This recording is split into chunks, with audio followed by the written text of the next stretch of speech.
Alrighty, good morning, traders. This is Blake Morrow. Obviously, I am not Dale Pinkert. Dale is out today. He should be back tomorrow, without any issues. He's relocating to Southern California for the summer to be closer to the water and away from this ridiculous heat that we're getting in the summertime. Um, Hope you guys are all having a great trading session thus far. I'm going to bring in the team in here in just a second. I'm also going to I have an interview coming out a little bit later today with Ask Slim, Steve.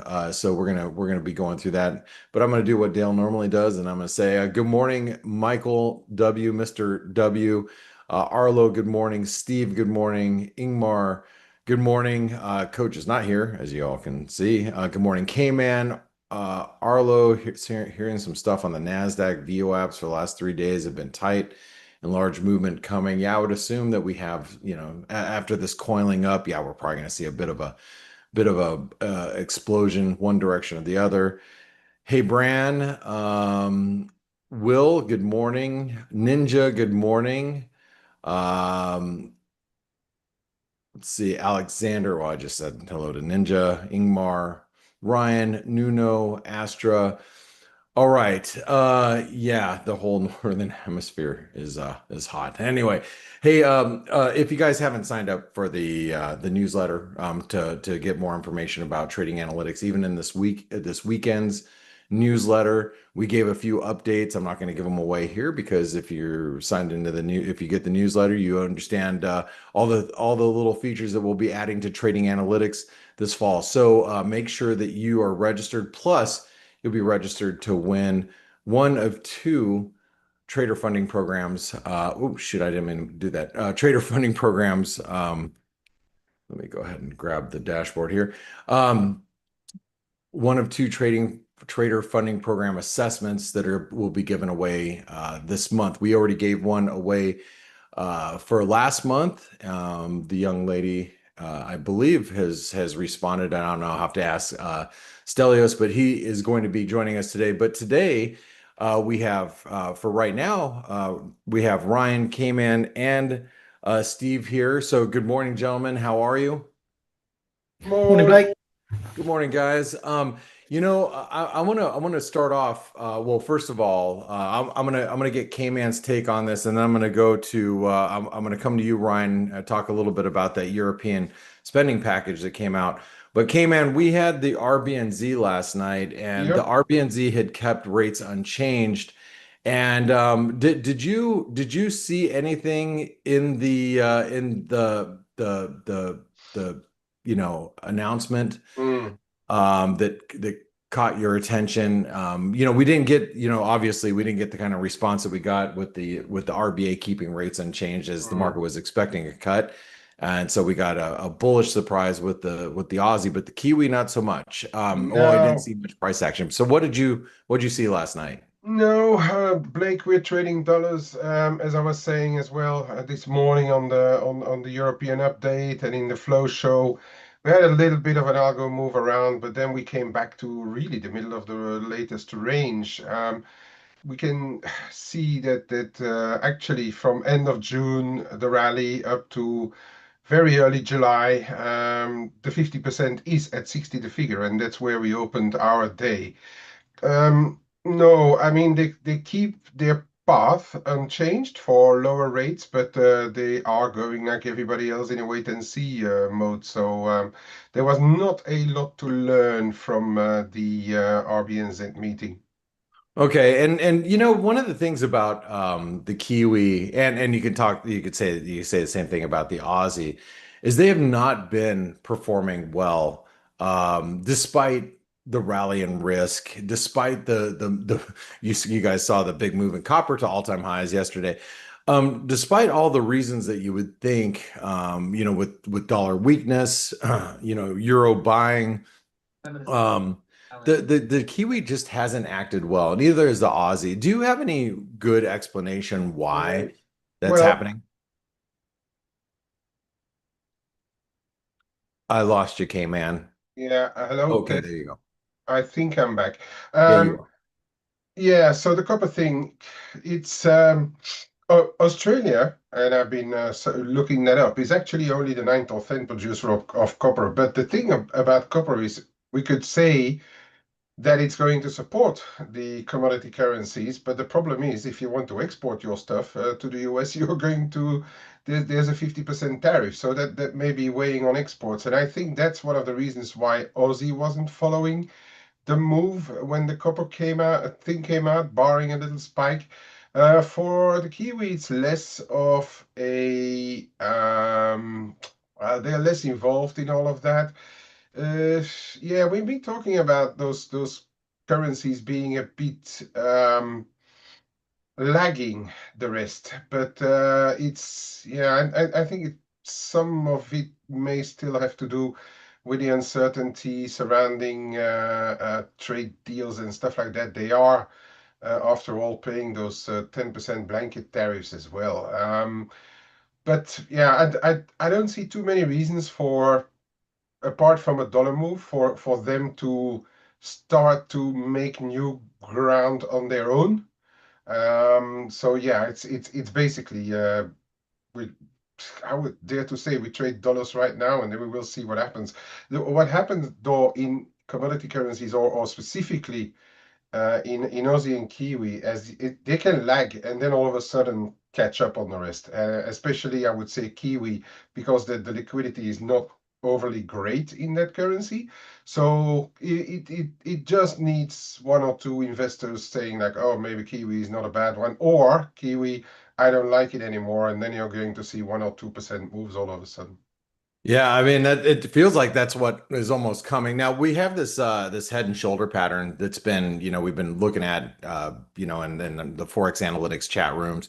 By the way, if you guys aren't following along, like, with what, my open positions are, or what K-Man's doing, or what Ryan's doing, you can see what K-Man's doing right here.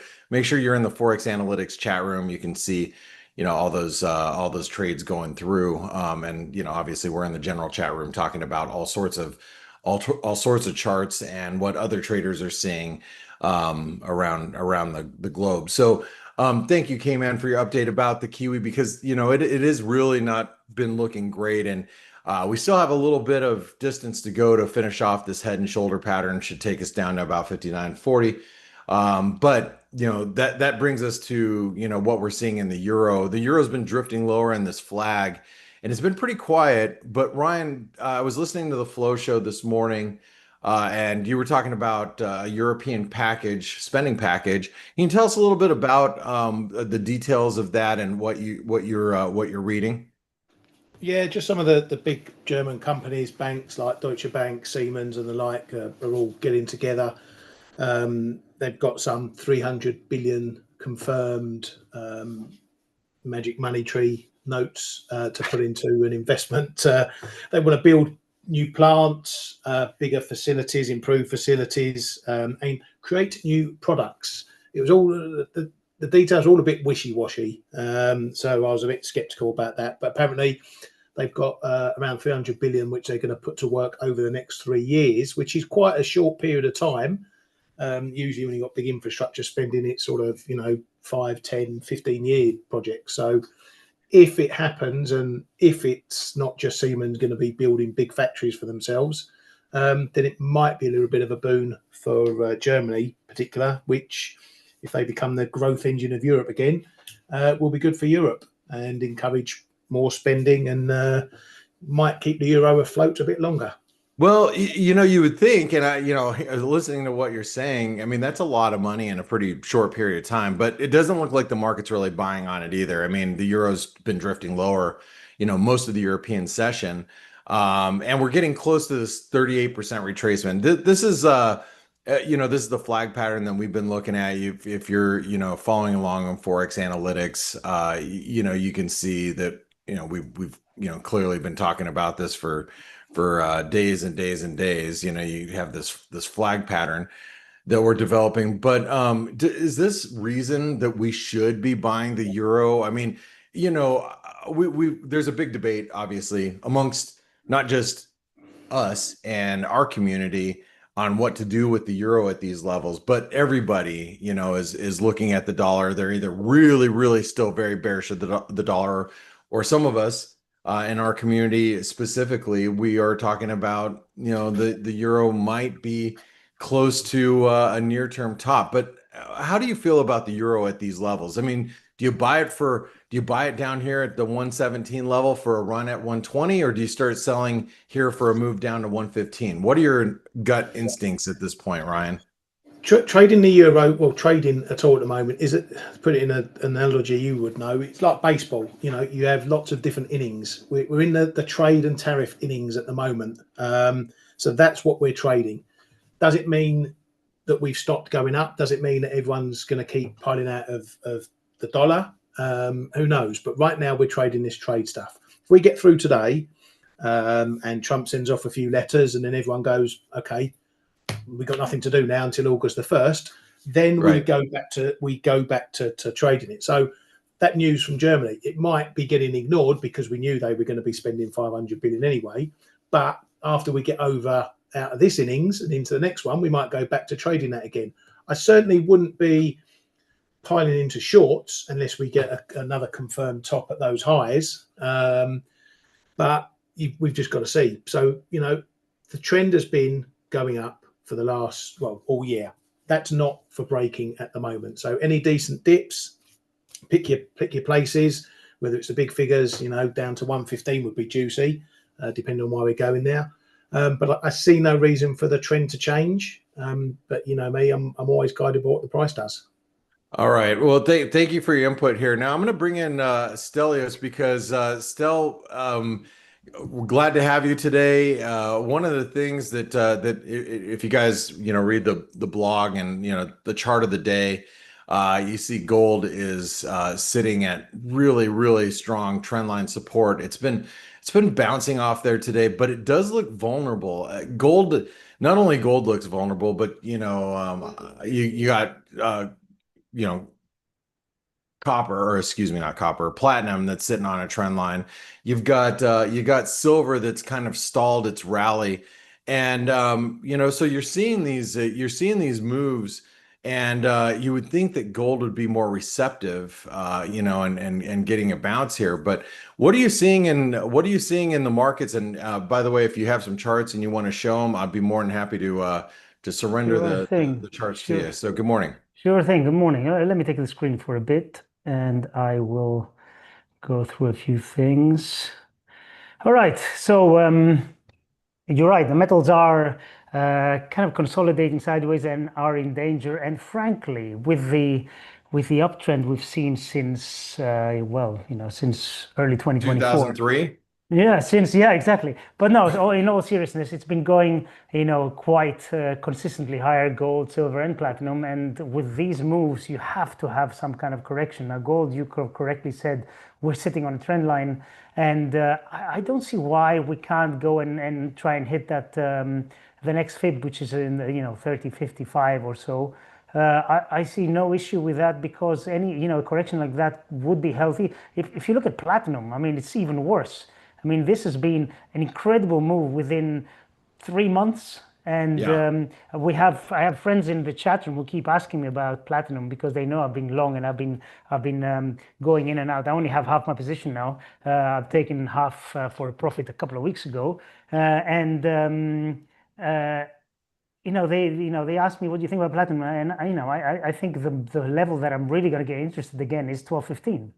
Which is the 38.2, which is kind of an area where we had previous. If you scroll left, you'll see there's previous that level has been of interest before. But anyway, you have to have some kind of a pullback, and in these markets, you can. I don't think we should be too aggressive or too hasty or too impatient. You have to take your time. So I'm waiting. I've taken half my platinum and half my silver longs off as well.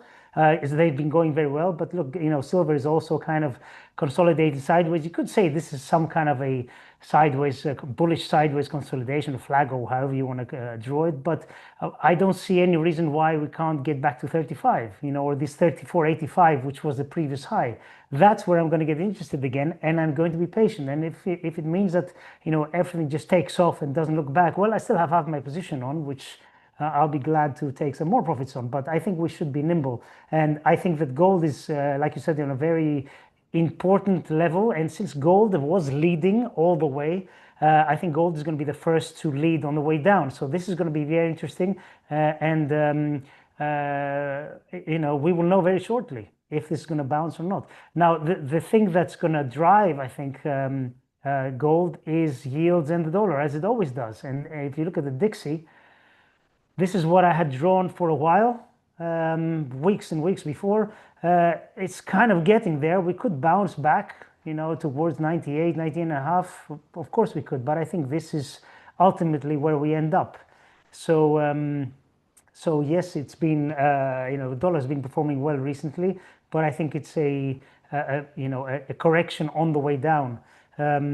Speaking about dollar, I have to show two instruments which I think are very important. One is the cable, which so if you want, there's two pairs I want to show. One is cable, with the other is dollar MEX. One is if you're bullish a dollar, I think this is a very nice false breakout. Not a bad area to try a short. I think here obviously you're wrong if we take out the highs. And dollar MEX is the other one. It's right into support now, and if this breaks, then for a bearish dollar trade, I think this is my leading candidate. And remember this. You talk about that, Stelios, and I have to say that the dollar MEX was a great short at the beginning of this year when it was above 20. I mean, yes. Ryan, K-Man, myself, we've been shorting the shit out of that thing. But shorting it down here with the lack of carry that it has anymore, remember, the carry interest for Mexico has really deteriorated as the United States have kept rates higher as the Fed's been feeding off inflation, and Mexico has been a lot more aggressive in cutting rates. And so the difference between the two central banks is not this wide disparity which we once had, which was the carry traders wet dream. But now there's maybe 3.5%, 4%. 3.5%, yeah. So you still get paid to hold that position, which is not bad. But, but after seeing the appreciation or the depreciation of the dollar versus Mexican peso, you're taking on a lot of risk at these levels, especially after such a precipitous drop. So yeah, you're absolutely right. I don't know if I agree with you on that. I think that these are levels of support that you got to be more cognizant of for a potential bounce, would be my opinion. Absolutely. I just said if this area breaks, then that's clearly very bearish. Of course, we could bounce from here, but this is important, an important level. I hear what you're saying. I hear what you're saying. I'm going to ban both of you from talking about the MEX at this rate. I know you're still short, Ryan. And I'm sitting here, I've been picking off the longs, trying to get on the long side, and it's been hit or miss, but I'm finding it very frustrating to be on the short side of the dollar MEX at these levels too, which is another, if you read price action, that's saying a lot. Speaking of price action, thanks, Stelios. Is there anything else you wanted to show? Not really. I just wanted to glance at the 10-year yield as I always do. We're still in no man's land, and they're still kind of consolidating sideways. Again, I think we're going to be testing the low of this trend line, but for now we're just going sideways. Okay. Well, I mean, I guess CPI is going to be more of a driver for yields going into next week. I think that's going to be like one of the, since we got CPI next week, it's going to be probably the catalyst. I would think. Hey, thanks for showing off your charts, Stelios. We really appreciate it. I want to go back to talking a little bit about the FX market before we go into just a few other things before we have Steve here, or Ask Slim. I want to talk a little bit about the yen.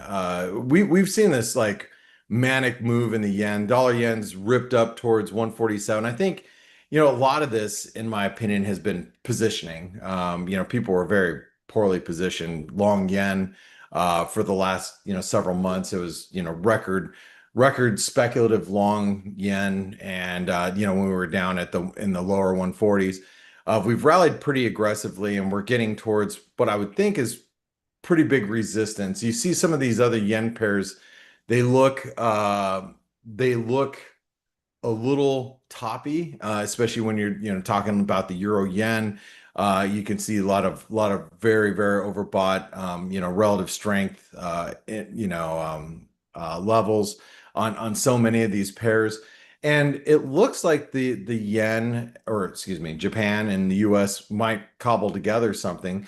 K-Man, since you're such a big yen trader, what's your thoughts with the yen right here? Yeah, I'm not so sure about them putting together a deal. Otherwise, the yen would react a lot harder. But I think it's now we know about those letters. We had the move, and but also I think the market is looking at it both sides, because now the letters have gone out. Perhaps from here they will work towards something. It's not done yet.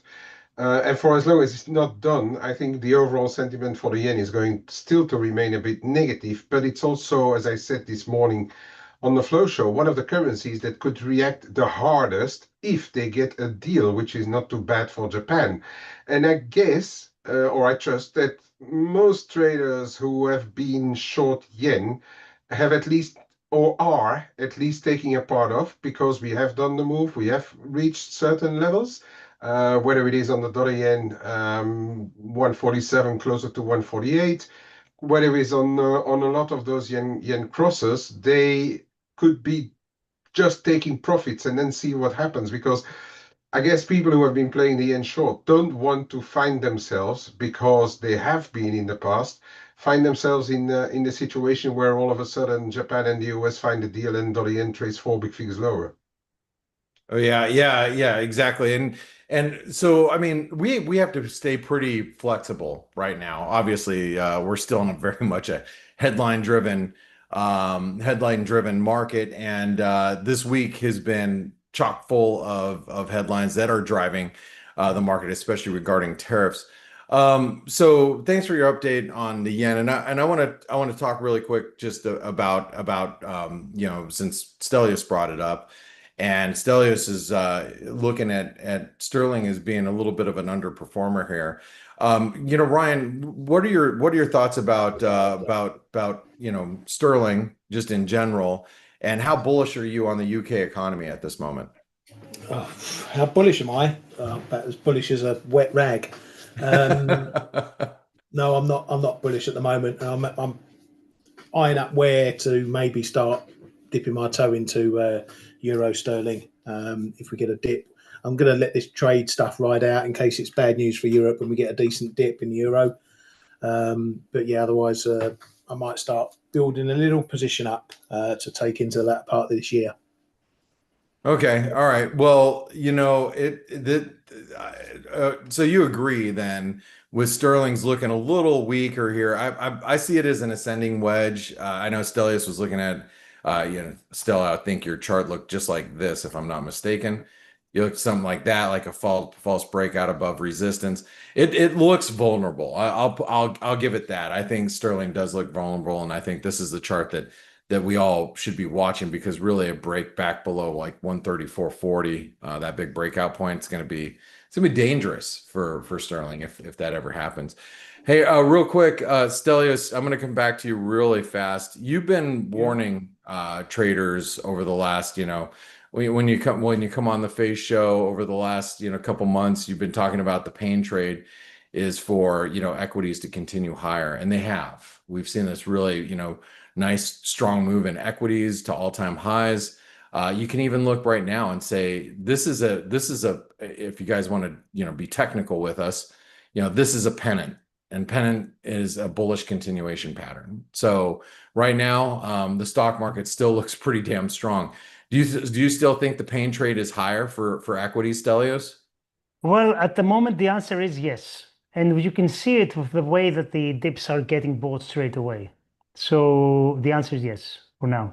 Yeah, I And mean, even if you also think that, I think the most likely scenario is the Fed's going to be more aggressive than the market prices in terms of cuts, then that's going to give them a second wind as well. Having said all that, valuation is very high in any metric you look at. So do I think this makes sense? Probably not, but the pain trades is still to the upside.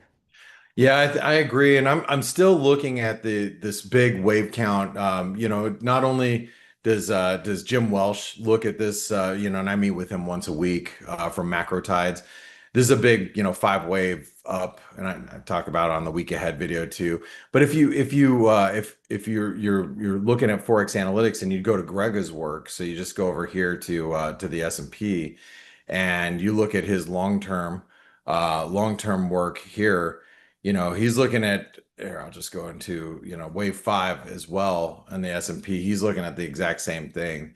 And so it does feel to me that the S&P still has some juice left in the tank, which it's interesting. Do you guys listen to like macro podcasts and stuff? Stell, do you do that and listen to some like different traders and investors and risk managers and Yeah, sometimes I do. Yeah, yeah, on. do you notice everybody's just they've been calling for a recession and stock market crash literally for the last couple of years, and I think it just you have this situation where after Liberation Day, you had such hesitation in the market. No one wanted to be on the long side. No one wanted to chase the market higher, but now they're kind of forced to, because the data hasn't been horrible. Yes, are we seeing some weakness in the data? But yeah, we are. But overall, the U.S. economy is still holding up relatively well. I don't think that's going to be the case forever. But stocks obviously, even though not the economy, are still holding up pretty well. I mean, so when we talk about the pain trade, that I think has a lot to do with it, is everybody is so universally bearish and have been looking for a recession for so long that they're forced to chase the market higher. Would you agree with that? Yeah, and the problem is when something makes a lot of sense, the market tends to get one way on it. So it's I think the call for a recession is probably the right one. The question is timing it, right? That's the thing. Yeah. So yeah, I think all the analysts and everybody have been predicting 150 of the last 3 recessions correctly, like they say. So yeah. Tony writes in about, housing and, yeah, we keep hearing about the housing apocalypse. I live in Arizona. I live in Scottsdale, Arizona, one of the hottest housing markets in the US. And yeah, prices are, they haven't really gone anywhere. But what happens when you have a Fed governor next year, who slashes rates, maybe not to 1% like, Donald Trump would want, but, cuts rates by 1.5%, 2%. You're going to have so much pent up buying because our market's been, just prices haven't moved, that you're probably going to get another bump up in housing, and it's going to be less affordable, and inflation is going to, it's going to be one of those, points that pain points that consumers feel as housing prices continue to stay relatively strong, if not higher from current levels. I don't know. I hear about this housing crash, and it's just a different market than it was 15 years ago. Anyway, hey, we got just a couple of minutes before I bring in Steve. And matter of fact, ask Slim if you're around. Make sure you give me a hand up, or wave your hand. I can't remember. Oh, Steve Miller. Okay, I gotcha. I'll come grab you here in a second. Let me go around the I'll horn promote here. him. I'll promote him, Blake. Thank you very much, Stelios. Let's ask K-Man. K-Man, what are your thoughts for today? We got the FOMC meeting minutes. What's on your radar today as far as what you trade? Well, yeah, well, we are the 9th of July. We should expect letters to go out. If not, the market will react to it, and I'm especially looking out for whether there is a letter going out to the European Union or whatever Trump may say towards Europe, because that is what the euro market is waiting for right now. Are they getting closer, or are they not getting closer to a deal? Um, Europe wants to negotiate. Von der Leyen was trying to find support for the keeping the 10% and then negotiate, which would be kind of okay. So maybe that letter is. Oh, what's going on here? That maybe that letter is not going to go out. In which case, the euro should do better on, especially on the cross side, perhaps of things. But if it goes out, we could have a pretty sharp reaction to the downside in the euro, and that is what I think why we are here right now. We just seen that move down below 117, and again, it's been hovered up at 85.90, exactly where it should hold in the very short term. So yeah, I think the market is really waiting for that more than waiting for the FOMC minutes, where I don't think we should have any surprise, because we heard from all of them before and after already. I can't wait to hear from all the minutes from all the future wannabe Fed chairs that are Oh yeah. vying for Powell's job. Thank you, Cam. Thank you, K-Man. I appreciate your update. Ryan, before we bring in Steve, what are your thoughts for today? Anything that you're looking at in particular that you're wanting to trade aside from Bitcoin long? Yeah, I'm tempted to take a leaf out of all you Yanks book and open up a 1 minute chart on the dollar MEX, because I'm flipping long from 1855 and getting out my short. What? If we hit Get that. the fudget sickle out of here. Are you really? So you're going to flip on the long side here. Yeah. I'm going to TP the Come rest join of the my dark shorts. side, baby. Yeah, well, I can always trade a break if it does continue going, but I think Yeah. this is too big a level to not give it a go. Take my money off the table on the shorts, which has been a nice ride, and try a long off it. I mean, look at this divergent relative strength, guys. I mean, I've been, like I said, I've been playing it to the long side. Every time we get up towards 18 or 1880, 1878, I just, kind of unwind my longs. But I'm looking to establish a long like you, Ryan, but actually add to it on a break higher. And I think that maybe what needs to accompany this is maybe a trade deal, and maybe a little bit of a setback in the equity markets might give us a little bit of a boost. But I'm with you, buddy. I like it. So thank you very much for your inputs there. Stelios, I know you play more longer term, but anything you're looking at in particular today? Unfortunately, no. Okay. All right. Then I'm not gonna hold your feet to the fire.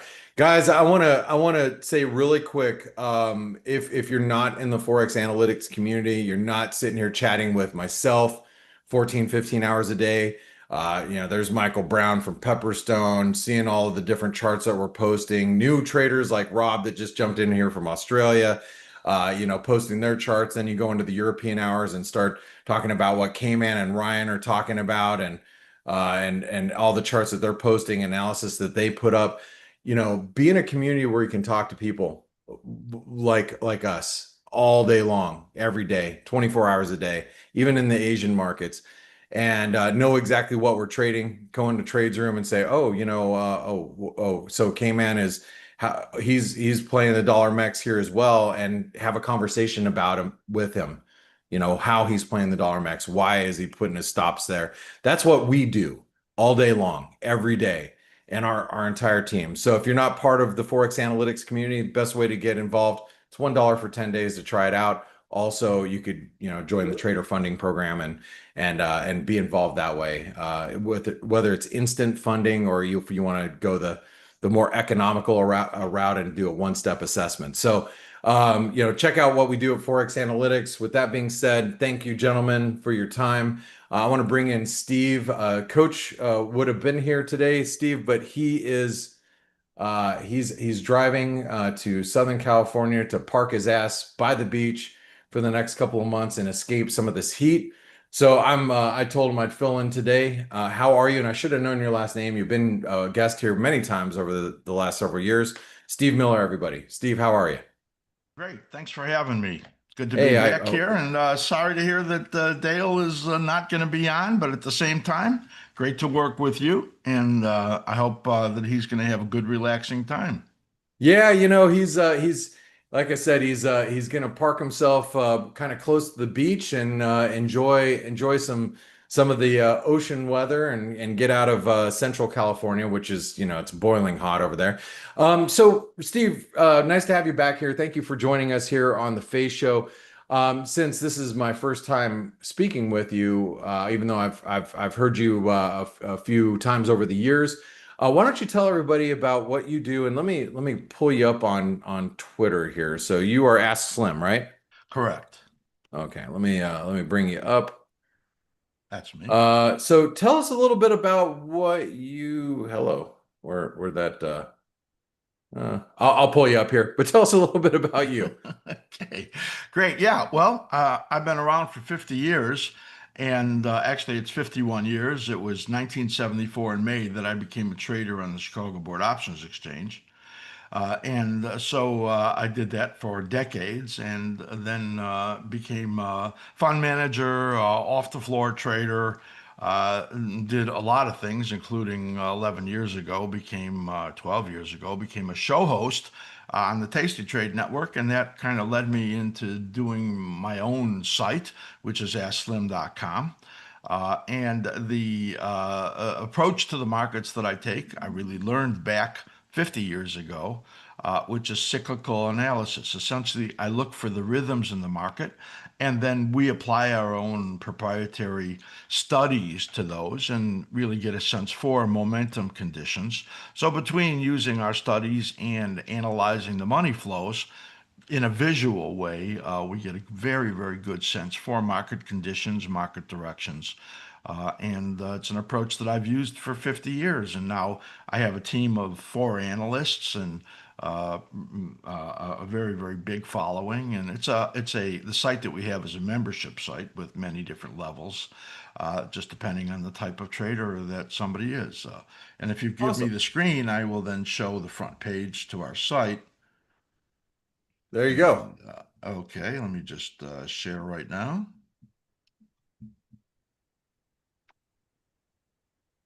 So as you're getting things together, tell us how you feel about the markets where we currently are at. I mean, this has been one hell of a rally in equities. You've been around long enough. I've been trading for 3 decades. We've traded through ups and downs in this market. And this market's been, we were just discussing the pain trade has been higher and looks like we're going higher from here. How do you feel about where the markets sit currently, Steve? Your references to the stock market, of course, right? Yes, I'm sorry. My references to like the S&P and just Right. broad markets, just broad equity markets. So I'm gonna move into the S&P 500 here. You should see my charts right now. Yep, I can see them. Okay, great.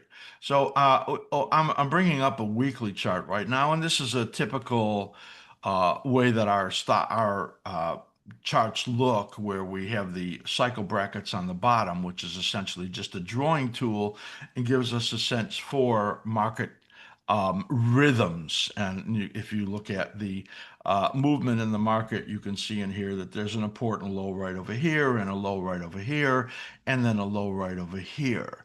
So when, last time I was on here, I talked about the fact with Dale that I thought the market was going to have a lot of trouble into 2026. I still believe that to be the case.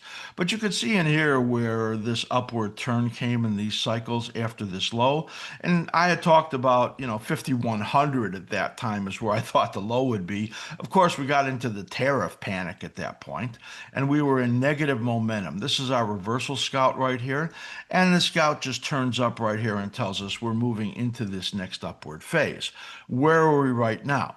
Well, this is very important because the time frame that this rally used, and that's this whole cycle right in here, the minor cycle, is coming to a close. In other words, there's likely to be some sort of a corrective period in here in these next few weeks, and then a further rally, as you can see right over here. There's important monthly extension levels, and that's at about 64.70 right there. So that would be the upside of what I'm looking for. You call this the pain trade. Actually, this is just, for a lot of people that expect the markets to turn back to the downside, of course, that is a pain trade. And with all of the news that we've seen in the stock market, that would be reflective of negatives, where we hear the tariff situation, which is on and off all of the time. You never know what to trust. And the news that came out of Israel and Iran and everything that could be deemed as Yeah. negative, the money flows just kept coming into the stock market. And Steve, I want to just interrupt you like with a comment that, and I want to get your opinions here. I mean, I was talking a little bit about it. I'm not sure when you popped into the show, but you have all of these macro analysts. Like I won't badmouth anybody here, but on publicly, but you've seen them all. I mean, they're pranced around CNBC, Fox Business, yada yada yada. They have their newsletters. Everybody's been looking for a recession. You have this massive negative like outlook on the economy, the markets, but that produces hesitation. I mean, you're a fund manager that's got $500 billion in assets, and you subscribe to all of these these macro people that are telling you that the world's basically going to come to an end, and you hesitate, but now you're underperforming broad-based indexes, and now you're kind of forced to chase the market because following Liberation Day, I mean, who trusted the market then? Who was the buyer after the 20% correction? When I'm talking about big money, you got a lot of them that were just been kind of sitting on the sidelines, but now they're kind of forced to chase the market higher. How do you feel about that? That's when you talk about the pain trade. So how do you feel about that like concept, that idea?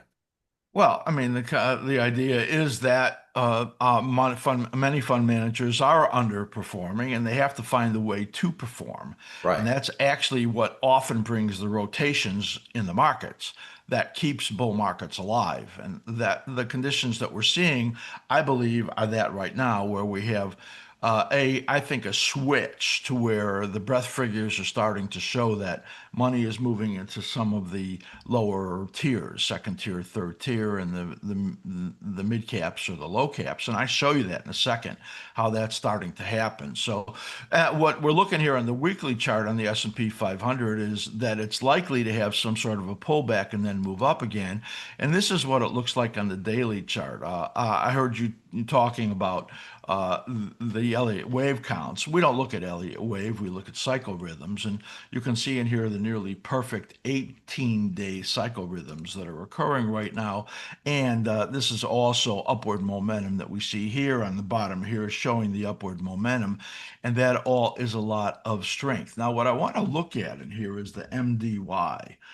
Which is the mid caps right over here, which were greatly lagging the market. Now the construction that we see here in these cyclical patterns is quite negative and is pointing to the fact that we're likely to be getting an upward lift in the markets from this second tier, from the mid caps right there, which were lagging the market. You can see that here, well behind where that high was that we made here last year in November, December.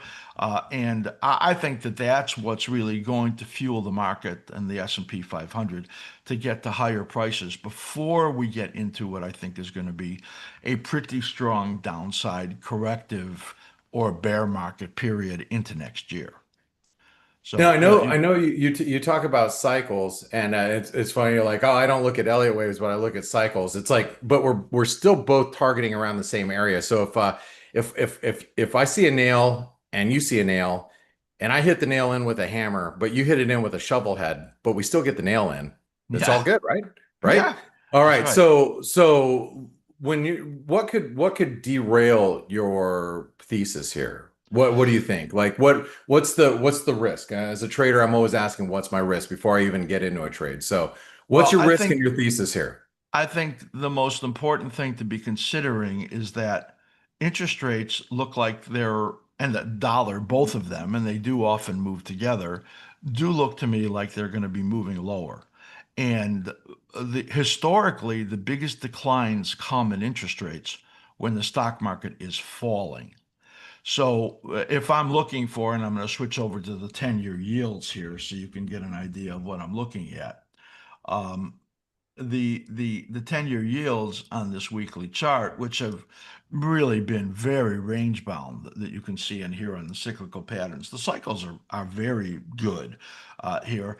And the failure here that we saw below these levels in yields and the downward turn in momentum in yields is suggestive that we're likely to get some sort of a downside move here into Q4 of this year. If we get into a period where yields are falling sharply, that's going to be reflective of negative things in the economy. That's going to start giving you downgrades in earnings, and it's going to start putting pressure on the stock market. So the yield situation looks to me to be negative. And when I switch over to the 10-year futures in here, sorry. The 10-year futures look like they're about to finish this pullback, as you see here, and then begin to move up again. By the way, we do have a 10-year auction today too. Yeah, which tends to be just a short-term blip in the markets. As you can see, I'm not exactly sure which of those lows is going to be the low that sets up the next rally, and that's based on the daily pattern that we see right over here. But we look like sometime here in end of July or August is going to be the beginning of an upward move in the treasuries. And that would be suggestive of the downward move in yields. And again, as I say, that will be very reflective of the likely continuation of the downward move in the dollar. And here you could see very negative conditions in the dollar. When I was here with Dale, talked about that back early part of April, and the massive failure in the dollar and the very strong likelihood it's going to move down under 95. Those are all symptomatic of what could be very negative conditions in the U.S. economy. Speaking of, can I ask you this? Speaking of the dollar, I mean, the dollar pretty universally bearish. I mean, it doesn't matter where you go, and what bank analysts you read. Everybody's targeting euro to 120, 125. People are, like I said, universally bearish the dollar. Do you see any signs of life here?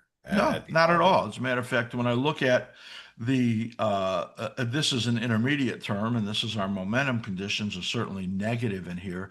When I look at the shorter term here on the daily, we're in a bounce right now, and it's just a tiny little, barely perceptible bounce in what is supposed to be a rising phase. Once it gets up into these areas, a little more time passes, it's very likely to be moving back to the downside again. There's nothing in these patterns that are anything but negative. This is our proprietary momentum indicator here called the slim ribbon PO.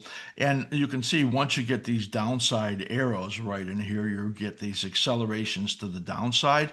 Well, another one is about to come right over here. So the dollar really looks to me to be in bad shape. There's no reason to believe that there's going to be any strength coming into the dollar other than minor upside ticks.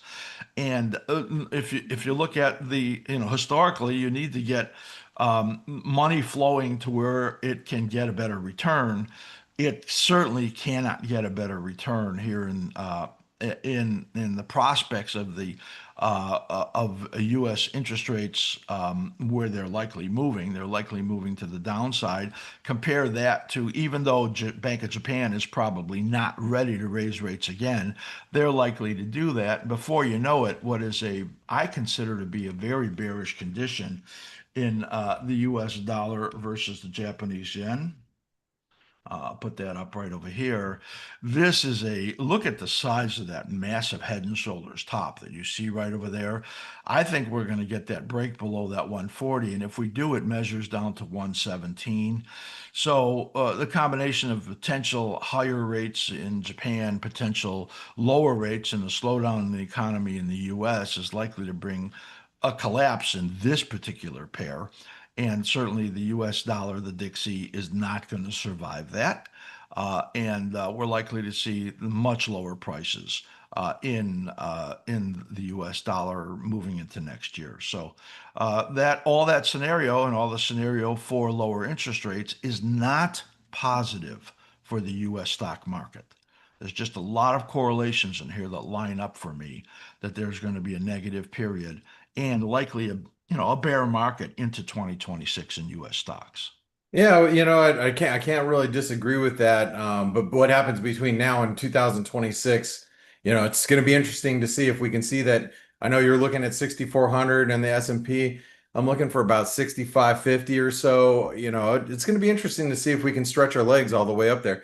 Hey, one last thing, because I know traders are really, curious about what's happening in the gold market.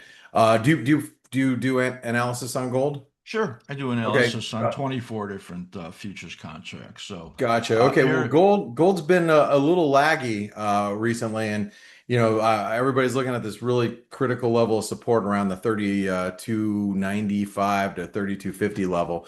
What are your thoughts about gold longer term here? well, here's the gold market. We are still very positive on it. It has turned sluggish in here, as you say. It really got so far ahead of the metals markets as the fear of tariffs and money flows, gold flows out of the U.S. and into other countries really brought a huge demand as the BRICS started to get developed, and they were, China and other countries buying a lot of gold. You can see right in here as the momentum has turned over. That's that red arrow there showing us that it's really starting to lag in here. The conditions are weakening, and it's still not in any trouble. And we were looking for a move over 3,700, which still could be happening. However, when I look at the shorter term chart right over here, if gold were to break 3250 area right there, it would give us a pretty negative warning. And you can see right in here as our slim ribbon PO is giving those negative signals. After all of this positives that we've seen in here, positive to neutral, now it's turned negative. This is a reason to be cautious. It was some months ago that we turned positive on silver versus gold, and that has proved to be correct. And I still think that's the case, that silver will continue to outperform gold right now. Of course, we see what's happening in the platinum and copper market. Platinum just absolutely had a massive breakout. And copper now being affected by this tariff situation. Are we really going to get a 50% tariff on copper? Imports to the U.S. I mean, we don't really know what's real ever on these things, but if that's the case, well, Right. U.S. copper is going to be very expensive relative to foreign copper, which won't be able to come into this country. So, the all of these other metals, and see you see the gold in there that is just wavering. And if you look at the comparison in here in silver on this, let me just go to the weekly chart right over here. Silver, which looks to have a correction, is still very positive right there. And on the daily chart, still very positive, as you can see. If I look at platinum, and all of these comparisons are really valuable versus the gold market. Platinum there on the daily chart getting ready, in my opinion, to explode to the upside any second in here. The weekly chart just extraordinary positive as it broke Wait, out wait, of wait. those I can tell my levels. wife that her ring is in platinum now. I've been telling her it's been in gold for the last 20 years. Yes, I you can can tell her tell her it's the actually in truth. platinum. You can tell her the truth right now. Okay, great. Good. Thank you very much. I'm glad to know. And you All can right. see this copper movement here blasted up to that 100% extension. That's right over there at the Yeah. top of that blue area. And still, there's no reason to think anything other than it being positive. Look where it turned positive right over here after making this diamond, just like silver did, and then turned upward. So all of the indicators have been pointed to the upside on these metals. And when you look at that versus, again, what you look at in gold /GC, you can see that gold is just starting to just be a laggard and languish in here. And it's very likely that this will continue, that you'll continue to see gold struggle while these other metals are much stronger. All right. Well, Steve, I really appreciate your updates on the metals market and really all the markets, and want to thank you for spending your time with us and the Forex Analytics community.